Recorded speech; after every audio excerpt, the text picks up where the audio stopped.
ನಮಸ್ಕಾರ, ನಾನು ಅಭಿಷೇಕ್ ರಾಮಪ್ಪ. ಅನೇಕರು ದುಡಿದ ಹಣವನ್ನ ಸೇವಿಂಗ್ಸ್ ಬ್ಯಾಂಕ್ ಅಕೌಂಟ್ನಲ್ಲೇ ಇಟ್ಕೊಂಡು ಬಿಡ್ತಾರೆ. ಅನೇಕ ಹೆಣ್ಣು ಮಕ್ಕಳು ಈ ಜೀರಿಗೆ ಡಬ್ಬದಲ್ಲಿ, ಸಾಸಿವೆ ಡಬ್ಬದಲ್ಲಿ ಎಲ್ಲೋ ಒಂದು ಕಡೆ ಸೇವ್ ಮಾಡ್ಕೊಳ್ಳುವಂತಹ ಪರಿಪಾಠನೂ ಇದೆ. ಈ ಥರ ಎಲ್ಲ ಮಾಡಿಕೊಂಡು ದುಡ್ಡನ್ನು ಉಳಿಸ್ತೀವಿ, ನಾವು ಆ ದುಡ್ಡನ್ನು ಬಳಸ್ಕೊಂಡು ಲೈಫನ್ನು ಸೆಕ್ಯೂರ್ ಮಾಡ್ಕೊಳ್ತೀವಿ ಅಂತ ಯೋಚನೆ ಮಾಡ್ತಾರೆ. ಇದು ಬಹಳ ಹಿಂದೆನೇ ಹೋಗ್ಬಿಡ್ತು. ತುಂಬ ಕಷ್ಟ ಇದೆ ಈಗ ಆ ಥರ. ನೀವು ಫಿಸಿಕಲ್ ಕ್ಯಾಶನ್ನು ಇಟ್ಕೊಂಡು ಅಥವಾ ಸೇವಿಂಗ್ಸ್ ಬ್ಯಾಂಕ್ ಅಕೌಂಟ್ನಲ್ಲಿ 4% ಬಡ್ಡಿ ವಾರ್ಷಿಕ ದರದಲ್ಲಿ ಬೆಳೆಯುತ್ತಲ್ಲ, ಅದನ್ನು ಇಟ್ಕೊಂಡು ನೀವೇನೋ ಅದನ್ನು ಬೆಳೆಸೋದಕ್ಕೆ ಸಾಧ್ಯ ಇಲ್ಲ. ಮತ್ತು ಇನ್ಫ್ಲೇಷನ್ ಅನ್ನೋದು ನಿಮ್ಮ ಹಣದ ಮೌಲ್ಯವನ್ನು ಕಡಿಮೆಗೊಳಿಸ್ತಾ ಸಾಕ್ತಾ ಇದೆ. 10 ವರ್ಷದ ಹಿಂದೆ 100 ರೂಪಾಯಿಗಿದ್ದ ಬೆಲೆ ಈಗಿಲ್ಲ. ಈಗ ಆಲ್ಮೋಸ್ಟ್ 10 ವರ್ಷದ ನೀವು ಇನ್ಫ್ಲೇಷನ್ ಲೆಕ್ಕಕ್ಕೆ ನೋಡಿಕೊಂಡ್ರೆ 10 ವರ್ಷದಿಂದ 100 ರೂಪಾಯಿಗೆ ಸಿಗ್ತಿದ್ದ ವಸ್ತುನ ನೀವೀಗ ಕೊಂಡ್ಕೊಳ್ಬೇಕು ಅಂದರೆ 160 ರೂಪಾಯಿ ಕೊಡಬೇಕು. So 60% inflation. ಯೋಚನೆ ಮಾಡಿ 30 ವರ್ಷದ ಹಿಂದೆ. ಸೊ ನೆಕ್ಸ್ಟ್ 10 ವರ್ಷ ಅಂತ ನಾವು ಯೋಚನೆ ಮಾಡುವಾಗ ಎಷ್ಟು ದುಡ್ಡನ್ನು ಕೊಡಬೇಕಾಗತ್ತೆ? ಸೊ ಅಷ್ಟು ದುಡ್ಡು ನಮ್ಮ ಹತ್ರ ಇದೆಯಾ? ಅಷ್ಟು ದುಡ್ಡು ಅಕ್ಯುಮುಲೇಟ್ ಆಗೋದಕ್ಕೆ ನೀವು ಬೆಳೆಸುವ ಹಾದಿಯಲ್ಲಿದ್ದೀರಾ? ಈ ಪ್ರಶ್ನೆಗಳನ್ನು ಕೇಳ್ಕೊಂಡಾಗ ಬಹುಶಃ ನಮ್ಮ ಹತ್ರ ಉತ್ತರ ಇಲ್ಲ. ಆ ಕಾರಣಕ್ಕೆ ಒಂದು ಉತ್ತರ ಅಂತಂದ್ರೆ ಮ್ಯೂಚುವಲ್ ಫಂಡ್ಸ್. ರಿಸ್ಕ್ ನಿಮಗೆ ಸ್ಟಾಕ್ ಮಾರ್ಕೆಟ್ಗೆ ಹೋಲಿಕೆ ಮಾಡಿಕೊಂಡಾಗ ಸ್ವಲ್ಪ ಕಡಿಮೆ, ಆದರೆ ಸ್ಟಾಕ್ ಮಾರ್ಕೆಟ್ನಲ್ಲಿ ರಿಸ್ಕ್ ಫ್ಯಾಕ್ಟರ್ ಏನಿದೆ ಅದನ್ನು ಕಂಪ್ಲೀಟ್ಲಿ ನಾವು ಓವರ್ಟೇಕ್ ಮಾಡಿಬಿಡೋದಕ್ಕಾಗೋದಿಲ್ಲ ಮ್ಯೂಚುವಲ್ ಫಂಡ್ಸಲ್ಲಿ. ಬಟ್ ನಿಮಗೊಂದು ಎಕ್ಸ್ಪರ್ಟ್ನ ಟಚ್ ಸಿಗುತ್ತೆ. ಹೆಂಗೆ? ಈಗ ನೋಡಿ, ನಾನು 500 ರೂಪಾಯಿ ಹೂಡಿಕೆ ಮಾಡೋದಕ್ಕೆ ಸಾಧ್ಯ ನನ್ನ ಕೈಲಿ. ಇದೇ ಥರ ಒಂದು 5 ಕೋಟಿ ಜನ ಇದ್ದರೆ ಎಲ್ಲರ ಹತ್ರನೂ 500 ರೂಪಾಯಿಯನ್ನು ಪಡ್ಕೊಂಡು ಅಷ್ಟು ದೊಡ್ಡ ಮೊತ್ತ ಆಗುತ್ತಲ್ಲ, ಆ ದೊಡ್ಡ ಮೊತ್ತವನ್ನು ಫಂಡ್ ಮ್ಯಾನೇಜರ್ ಬೇರೆ ಬೇರೆ ಅಸೆಟ್ ಕ್ಲಾಸ್ಗಳಲ್ಲಿ ಬೇರೆ ಬೇರೆ ಥರದ ಡೈವರ್ಸಿಫಿಕೇಶನ್ ಅನ್ನು ಮಾಡಿ ಹೂಡಿಕೆ ಮಾಡ್ತಾರೆ. ಅದಕ್ಕೆ ಇಂತಿಷ್ಟು ಅಂತ ಎಕ್ಸ್ಪೆನ್ಸ್ ರೇಷಿಯೋ ಅಂತ ನಮ್ಮಿಂದ ಕಮಿಷನ್ ಅನ್ನು ಪಡ್ಕೊಳ್ತಾರೆ. ಸೊ ಹೀಗೆ ಒಬ್ಬ CA ಅಥವಾ ಫಂಡ್ಗಳ ಬಗ್ಗೆ ತಿಳ್ಕೊಂಡವರು, ಅದರ ಬಗ್ಗೆ ಅಂತಾನೆ ಸ್ಟಡಿ ಮಾಡೋದಕ್ಕಿರುವಂಥವ್ರು, ನನಗೀಗ ಒಂದು ದಿನದಲ್ಲಿ 5 ಅವರ್ 6 ಅವರೆಲ್ಲ ಓದಿ ಅದ್ರ ಬಗ್ಗೆ ತಿಳ್ಕೊಂಡು ಅನಲೈಸ್ ಮಾಡಿ ಹೋಗೋಷ್ಟು ಟೈಮ್ ಇಲ್ಲ. ಆಗ ನಾವೇನು ಮಾಡಬಹುದು? ಡೆಫಿನೆಟ್ಲಿ ಮ್ಯೂಚುವಲ್ ಫಂಡ್ ಮ್ಯಾನೇಜರ್ ಏನಿರ್ತಾರೆ ಅಂಥವರ ಕೈಗೆ ನಮ್ಮ ಹಣವನ್ನು 500 ರೂಪಾಯೋ 1000 ರೂಪಾಯೋ ನಮ್ಮ ಕೈಲಿ ಆದಷ್ಟು ನಾವು ಹೂಡಿಕೆ ಮಾಡೋದ್ರಿಂದ ನಮ್ಮ ಉದ್ದೇಶ ಏನಿತ್ತು, ಯಾವುದೋ ಒಳ್ಳೆ ಕಂಪ್ನಿ ಮೇಲೆ ಹೂಡಿಕೆ ಮಾಡಬೇಕು ಅನ್ನೋದಿತ್ತಲ್ಲ, ಅದನ್ನು ನಮಗಿಂತಲೂ ಚೆನ್ನಾಗಿ ಮಾಡ್ತಾರೆ. ಸೊ ಆ ಕಾರಣಕ್ಕೆ ಮ್ಯೂಚುವಲ್ ಫಂಡ್ಗಳ ಮೇಲೆ ಸ್ವಲ್ಪ ಟ್ರಸ್ಟ್ ಹೆಚ್ಚಿಗೆನೇ ಇದೆ. ಆ್ಯಂಡ್ ಮೋರೋವರ್ ನಾವಿಲ್ಲಿ ಗಮನಿಸಬೇಕಾಗಿರೋದು, ಮ್ಯೂಚುವಲ್ ಫಂಡ್ಗಳ ಬಗ್ಗೆ ಜನರಿಗೆ ಜಾಗೃತಿ ಮೂಡಿದಂತೆ ಹೆಚ್ಚು ಹೆಚ್ಚು ಜನ ಸಬ್ಸ್ಕ್ರೈಬರ್ಸ್ ಆಗ್ತಾ ಇದ್ದಾರೆ. ನೋಡಿ, 2019-20 72,89,000 ಮ್ಯೂಚುವಲ್ ಫಂಡ್ ಅಕೌಂಟ್ಗಳಿದ್ವು. ಈಗ 2020-21 ವರ್ಷದಲ್ಲಿ ನಾವು ನೋಡಿದ್ರೆ 81 ಲಕ್ಷ ದಾಟಿದೆ. ಅಂದರೆ 10%ನಷ್ಟು ಗ್ರೋತ್ ಆಗಿದೆ. ಇಲ್ಲಿ ನಾವು ಗಮನಿಸಬೇಕಾಗಿರೋದು, association of mutual funds in India AMFI ಹೇಳ್ತಿರುವ ಮಾಹಿತಿಯ ಪ್ರಕಾರ ಹತ್ತತ್ರ 3,73,00,000 ಜನ SIP ಅಕೌಂಟ್ಗಳನ್ನು ಇಲ್ಲಿವರೆಗೆ ಓಪನ್ ಮಾಡಿದ್ದಾರೆ. Systematic investment plan. ನಾನು ಆಗಲೇ ಹೇಳಿದ್ನಲ್ಲ, 500 ರೂಪಾಯಿ 1000 ರೂಪಾಯಿ ಅಂತ. ತಿಂಗಳಿಗೆ 500 ರೂಪಾಯಿ 1000 ರೂಪಾಯಿ ನೀವು ಹಾಕ್ತಾ ಹೋದಂತೆ ಮಿನಿಮಮ್ ಅಟ್ಲೀಸ್ಟ್ ನೀವು ಒಳ್ಳೆ ಫಂಡನ್ನು ಆಯ್ಕೆ ಮಾಡ್ಕೊಂಡಿದ್ದೆ ಆದರೆ ಒಂದು ಡೀಸೆಂಟ್ ಅಮೌಂಟ್ ರಿಟರ್ನ್ಸನ್ನು ನೀವು ಪಡ್ಕೊಳ್ಬಹುದು. ಅಟ್ಲೀಸ್ಟ್ 4% SBI ಅಕೌಂಟ್ಗಿಂತಲೂ ಜಾಸ್ತಿ, 6% ಇನ್ಫ್ಲೇಷನ್ಗಿಂತಲೂ ಜಾಸ್ತಿ, ಅಟ್ಲೀಸ್ಟ್ ಒಂದು 8-10% ವರೆಗೆ ನೀವು ಡೆಫಿನೆಟ್ಲಿ ಏಮ್ ಮಾಡಬಹುದು ಒಳ್ಳೆ ಮ್ಯೂಚುವಲ್ ಫಂಡನ್ನು ಆಯ್ಕೆ ಮಾಡ್ಕೊಂಡಿದ್ದೆ ಆದರೆ. ನೋಡಿ, ಹತ್ತತ್ರ ಮಾರ್ಚ್ 2021 ಒಂದೇ ತಿಂಗಳಲ್ಲಿ 9,182 ಕೋಟಿಯಷ್ಟು ಹಣವನ್ನು ಜನ ಹೂಡಿಕೆ ಮಾಡಿದ್ದಾರೆ ಮ್ಯೂಚುವಲ್ ಫಂಡ್ಗಳಲ್ಲಿ. 9,182 ಕೋಟಿ ಅಷ್ಟು ವಿಶ್ವಾಸವನ್ನು ಇರಿಸ್ತಾ ಇದ್ದಾರೆ. ಆ್ಯಂಡ್ ಮೋರೋವರ್, ಇಲ್ಲಿವರೆಗೆ ಓವರ್ ಆಲ್ ಮ್ಯೂಚುವಲ್ ಫಂಡ್ಗಳಲ್ಲಿರುವ ಅಸೆಟ್ ಅಂಡರ್ ಮ್ಯಾನೇಜ್ಮೆಂಟ್ ಅಂದರೆ ಎಷ್ಟು ಅಂತ ನೀವು ಕೇಳಿದರೆ 32.17 ಲಕ್ಷ ಕೋಟಿ ರೂಪಾಯಿ. 32 ಲಕ್ಷ ಕೋಟಿ ರೂಪಾಯಿಯಷ್ಟು ಹಣವನ್ನು ಫಂಡ್ ಮ್ಯಾನೇಜರ್ಸ್ ಮ್ಯಾನೇಜ್ ಮಾಡ್ತಿದ್ದಾರೆ. ಫಂಡ್ ಮ್ಯಾನೇಜರ್ಸ್ ಯಾರು ಅಂತ ಅಂದ್ಕೊಂಡಿದ್ದೀರಿ? CA ಮಾಡಿರ್ತಾರೆ, ಇದರಲ್ಲಿ ಹಲವು ವರ್ಷಗಳ ಅನುಭವ ಇರುತ್ತೆ, ಒಳ್ಳೆ ಟ್ರ್ಯಾಕ್ ರೆಕಾರ್ಡ್ ಇರುತ್ತೆ. ಅಂಥವರು ಇಷ್ಟೂ ಹಣವನ್ನು ಕಂಪನಿಗಳ ಮೇಲೆ ಹೂಡಿಕೆ ಮಾಡಿ ಅದರಿಂದ ಲಾಭವನ್ನು ಗಳಿಸುವ ಉದ್ದೇಶದಿಂದಾನೇ 24/7 ಆ ಕೆಲಸವನ್ನು ಮಾಡ್ತಾ ಇರ್ತಾರೆ. ಹೀಗಾಗಿ ನಾವು ಗಮನಿಸಬೇಕಾಗಿರೋದು 10%ನಷ್ಟು ಜನ ಹೂಡಿಕೆಯ ಬಗ್ಗೆ ಈಗ ಗಮನ ವಹಿಸ್ತಾ ಇದ್ದಾರೆ. ಮ್ಯೂಚುವಲ್ ಫಂಡ್ಗಳ ಬಗ್ಗೆ ಅವರು ಆಸ್ಥೆ ವಹಿಸಿ ಹೋಗ್ತಾ ಇದ್ದಾರೆ. ಇನ್ನು ಡಿಮ್ಯಾಟ್ ಅಕೌಂಟ್ ಅಂತ ನೀವು ನೋಡಿದಾಗ ಮ್ಯೂಚುವಲ್ ಫಂಡ್ಗಳ ಬಗ್ಗೆ ಗೊತ್ತಿರೋದಿಲ್ಲ. ಅಟ್ಲೀಸ್ಟ್ ಸ್ಟಾಕ್ಗಳಲ್ಲಿ ಇನ್ವೆಸ್ಟ್ ಮಾಡುವಂಥ ನಿರ್ಣಯಕ್ಕಾಗಿ ಲಕ್ಷಾಂತರ ಜನ ಡಿಮ್ಯಾಟ್ ಅಕೌಂಟ್ಗಳನ್ನು ಓಪನ್ ಮಾಡಿರೋದಿದೆ. ನೀವು ಸ್ಟಾಕ್ಗಳ ಬಗ್ಗೆ ಡೈರೆಕ್ಟ್ ಆಗಿ ಹೂಡಿಕೆ ಮಾಡಿ ಕೈ ಸುಟ್ಕೊಳ್ತೀನೇನೋ ಅನ್ನೋ ಭಯ ಇರೋರೇ ಆದರೆ ತೊಂದರೆ ಇಲ್ಲ, ಮ್ಯೂಚುವಲ್ ಫಂಡ್ಗಳಲ್ಲಿ SIPಯನ್ನು ಡೆಫಿನೆಟ್ಲಿ ಆರಂಭ ಮಾಡಬಹುದು. ಹೂಡಿಕೆ ಮಾಡೋ ಸಂದರ್ಭ ನನಗೆ ಹೆಚ್ಚು ರಿಟರ್ನ್ಸ್ ಸಿಗಬೇಕು ಅಂತ ಯೋಚನೆ ಮಾಡೋದು ಸರಿ. ಒಂದು ವೇಳೆ ಇಡೀ ದೇಶದ ಆರ್ಥಿಕತೆಗೆ ಸಮಸ್ಯೆ ಆಯಿತು ಅಂದ್ರೆ ಸ್ಟಾಕ್ ಮಾರ್ಕೆಟ್ ಮೇಲೂ ಪರಿಣಾಮ ಬೀರುತ್ತೆ. ಭಾರತದಲ್ಲಿ ಆರ್ಥಿಕತೆಗೆ ಸಮಸ್ಯೆ ಅಲ್ಲದೆ ಹೋದ್ರೂ ಕರೋನಾ ಕಾರಣಕ್ಕಾಗಿ ಬೇರೆ ಬೇರೆ ಕಾರಣಗಳಿಗೆ ಸ್ಟಾಕ್ ಮಾರ್ಕೆಟ್ನಲ್ಲಿ ಏರುಪೇರು ಆಗ್ತಿರೋದನ್ನ ನಾವು ನೋಡ್ತಾ ಇದ್ದೀವಿ. ಆಗ ನಾವೇನ್ ಮಾಡಬೇಕು? ಇಡೀ ಸ್ಟಾಕ್ ಮಾರ್ಕೆಟ್ನ ಸೆಂಟಿಮೆಂಟೇ ಡೌನ್ವರ್ಡ್ ಇದ್ದಾಗ ನಮ್ಮ ಸಂಪತ್ತು ಕರಗತ್ತಲ್ವಾ? ಸೊ ಹಾಗಾದ್ರೆ ನಮಗೆ ದೇಶದ ಆರ್ಥಿಕತೆ ಚೆನ್ನಾಗಿದ್ರೆ ದುಡ್ಡು ಬರುತ್ತೆ, ಇಲ್ಲ ಅಂದ್ರೆ ಇಲ್ಲ ಅಂತಲ್ಲ. ನೋಡಿ, ಪ್ರತಿಯೊಂದು ಈ ಥರದ ಚಾಲೆಂಜ್ನಲ್ಲೂ ಒಂದು ಅವಕಾಶ ಇರುತ್ತೆ.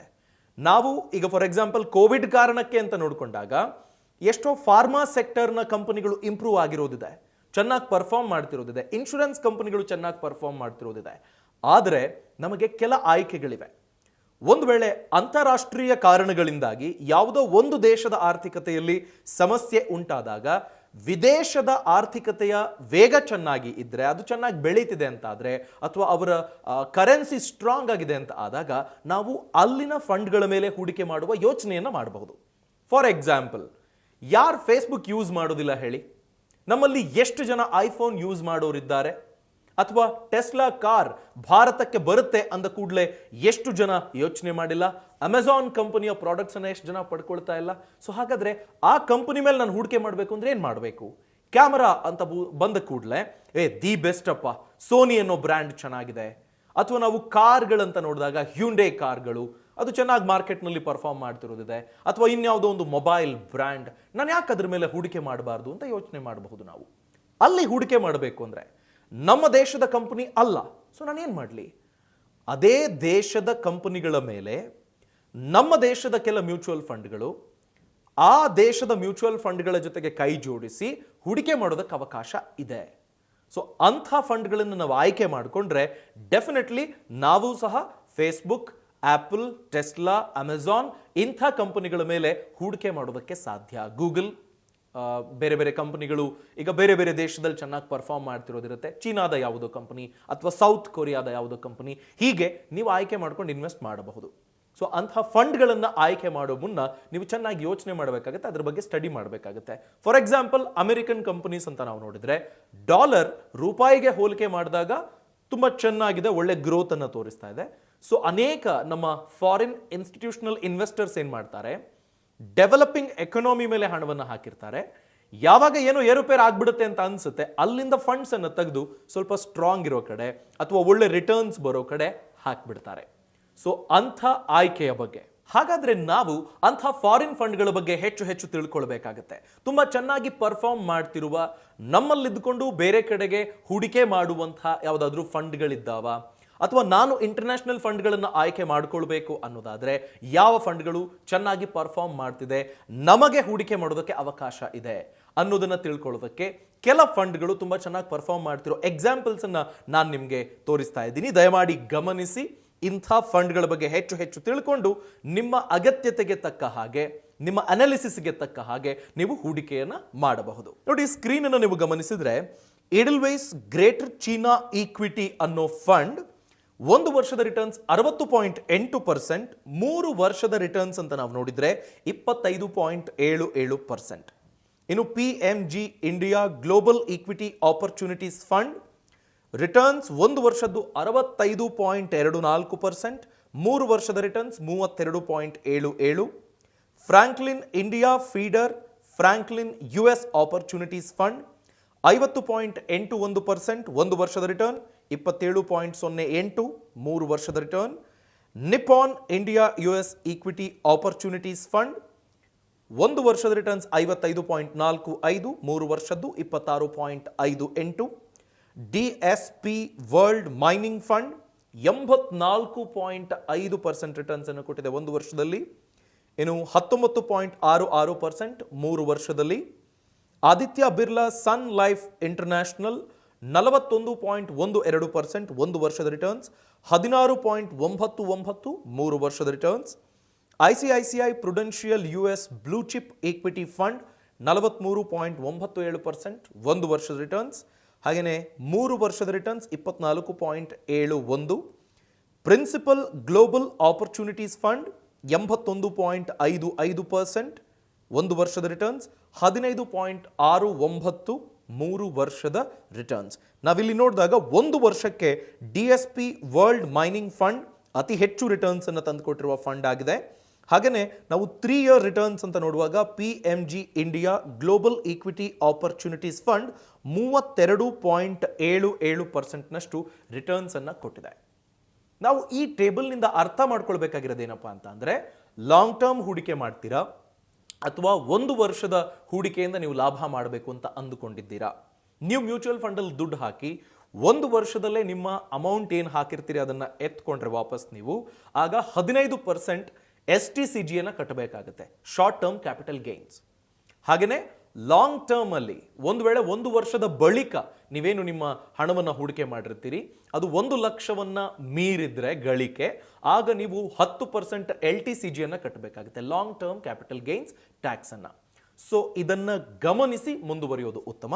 ಜೊತೆಗೆ ಈ ಫಂಡ್ಗಳೇನಿವೆ, ಈ ಫಂಡ್ಗಳು ಯಾವ್ಯಾವ ಥರದ ಅಲೋಕೇಶನ್ಸ್ ಅನ್ನು ಮಾಡ್ತವೆ, ಯಾವ್ಯಾವ ಸೆಕ್ಟರ್ನ ಮೇಲೆ ಹೂಡಿಕೆ ಮಾಡ್ತವೆ, ಯಾವ ಯಾವ ದೇಶದ ಎಕನಾಮಿ ಮೇಲೆ ಡಿಪೆಂಡೆಂಟ್ ಆಗಿದೆ, ಈ ಎಲ್ಲದರ ಬಗ್ಗೆ ಯೋಚನೆ ಮಾಡಿ ನೀವು ಡಿಸಿಷನ್ ಅನ್ನು ಕೈಗೊಳ್ಳೋದು ಉತ್ತಮ.